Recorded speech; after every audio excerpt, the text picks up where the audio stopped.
How the U.S. and North Korea could stumble into World War III. U.S. military officials increasingly worry that a mistake or miscommunication, even more than an intentional act of war, could start a nuclear conflict in Korea. A North Korean provocation, a U.S. warning shot, malicious hackers, or a simple accident could be the cause that starts a new war between two nations with a long history of tensions and suspicion. Miscalculation is now at a stage that is higher than probably any time since the Cuban Missile Crisis, former Obama administration Energy Secretary Ernest Moniz said days after President Donald Trump boasted on Twitter that his nuclear button is a much bigger and more powerful one than Kim Jong-un's.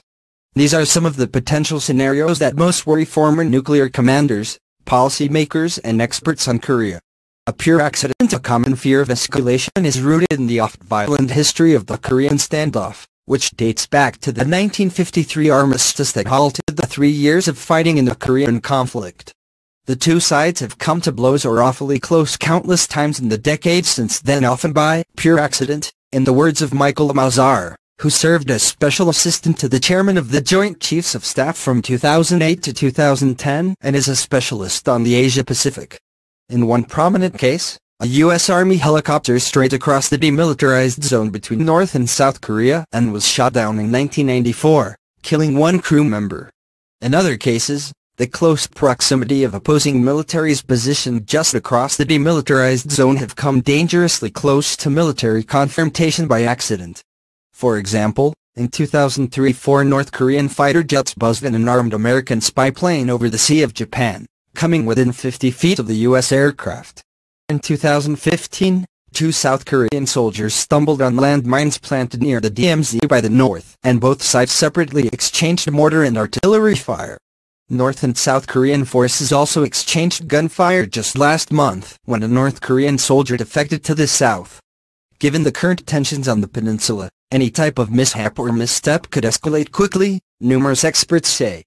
Mazar said one such scenario could be a North Korean missile test gone awry. North Korea launches a missile that they presume to be a test, it malfunctions and starts going toward Japan in a way that is perceived as a possible attack, so the U.S. takes out the launch pad and then it just escalates from there, he said. Kelsey Davenport, the director for non-proliferation policy at the Arms Control Association, a Washington think tank, also raised the prospect that North Korea could misinterpret a flyover by a U.S. bomber, a practice the Pentagon uses from time to time to simply show resolve was a preemptive attack. Abraham Denmark, a former Deputy Assistant Defense Secretary for East Asia, recalled such a flyover in September that traveled farther north than previous American exercises. It took place just a few days after Trump warned in a speech before the United Nations that the United States may have no choice but to totally destroy North Korea. He said such rhetoric puts normal actions in a different light, expressing concern that in such circumstances North Korea's military could fatally misread the U.S. flexing its military muscles. North Korean escalation. The North Koreans have also shown a pattern of staging military provocations against the U.S. or South Korea while gambling that they won't trigger a wider conflict. The most prominent example occurred in 1968, when North Korea attacked and captured the USS Pueblo, a Navy spy ship with 83 crew members, who were held in captivity for nearly a year. As recently as 2010, North Korea torpedoed and sank a South Korean warship in the Yellow Sea, killing 46 South Korea sailors.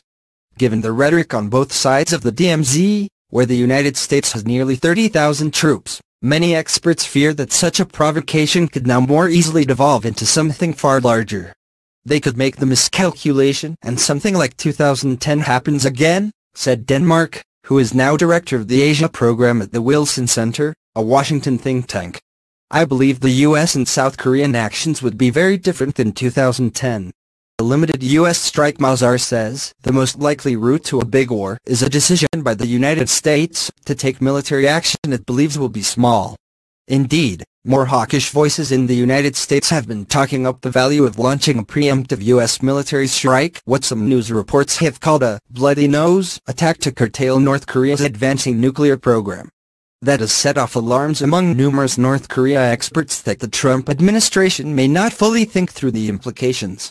The United States could take what it viewed as a limited military action, But it would be extraordinarily difficult to control the escalation after such an action, because North Korea would be under tremendous pressure to respond militarily, said Davenport.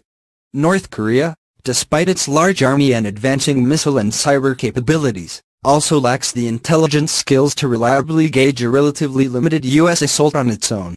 It is difficult for them potentially to distinguish a large-scale disarming strike from the beginning of an all-out war, said Mazar, who is now a senior political scientist at the government-funded RAND Corporation specializing in nuclear deterrence. Such a strike would likely require attacks on air defenses, airfields, command and control facilities. To the North Koreans, that could be reminiscent of the beginning of the United States Desert Storm attack on Iraq in 1991, leading them to conclude that American troops will soon be landing. If they believe that, Mazar said, they might decide at some point that, it is time to launch everything. Then you have what quickly becomes a very big war, he added. A cyber attack. Moniz, who now heads the non-profit Nuclear Threat Initiative, says he especially worries about the potential for nuclear war should another malign actor do something that one side either misinterprets or wrongly blames on the other.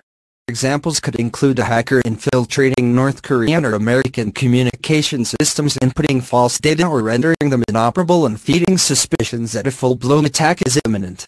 We have historically, of course, seen how incorrect information in both the Soviet Union and the United States led to a major risk of a nuclear exchange, he said, citing the 1962 Cuban Missile Crisis. It was learned after the crisis that U.S. military officials who unsuccessfully advocated for an invasion of Cuba were unaware at the time that the Soviet Union had given orders to use battlefield nuclear weapons placed on the island. We have today an additional possible source of incorrect information, Moniz added, cyber attacks on nuclear command and control systems, which could be from a third party. The United States would have good reason to believe such an attack could be the work of North Korea, he said, even if it isn't. We know that North Korea has developed and we have seen the impact of their development of cyber attack tools, Moniz said. Cyber attacks on nuclear command and control systems is something we need to get our hands around. John Wolfsthal, a scholar at the Carnegie Endowment for International Peace who held the nuclear portfolio on the National Security Council during the Obama administration, also expressed concern about the third-party actor scenario. There's always something that goes wrong that we don't control. An airliner that strays over North Korean airspace by mistake, a hacker picks the wrong time to try to screw with the North Korean communication system, or the South Korean banking system, or the American radar system in South Korea, Wolfsthal said.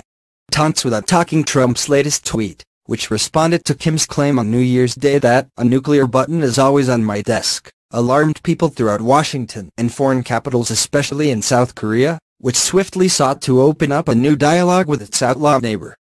Traditionally, the United States has tried to avoid miscommunication with North Korea by using diplomats, unofficial emissaries and public and private messages to engage with Pyongyang. Such messages are first carefully distilled by multiple government agencies and allies, said retired Marine General James Cartwright, a former top U.S. nuclear commander.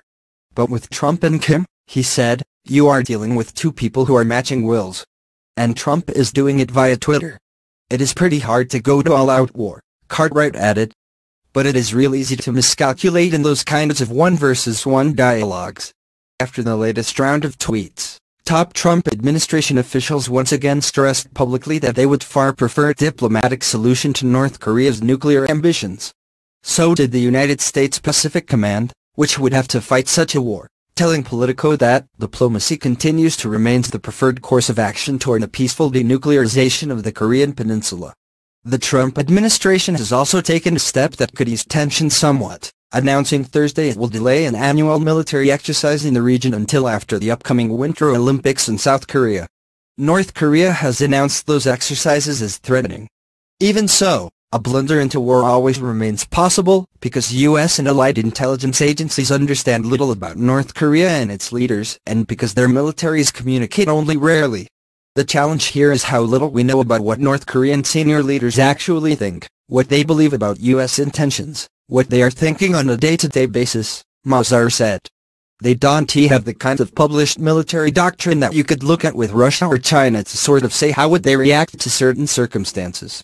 In contrast, the US and the Soviet Union set up what Mazar called a lot of buffers during the latter years of the Cold War, establishing procedures for mutual communication, military-to-military discussions and personal relationships among diplomats. With North Korea, if there were a helicopter that went down or a boat that had entered the wrong zone at the wrong time or some training crew with their motor going in the wrong direction, there is no way to communicate quickly or reliably that is a mistake, Wolfsthal said.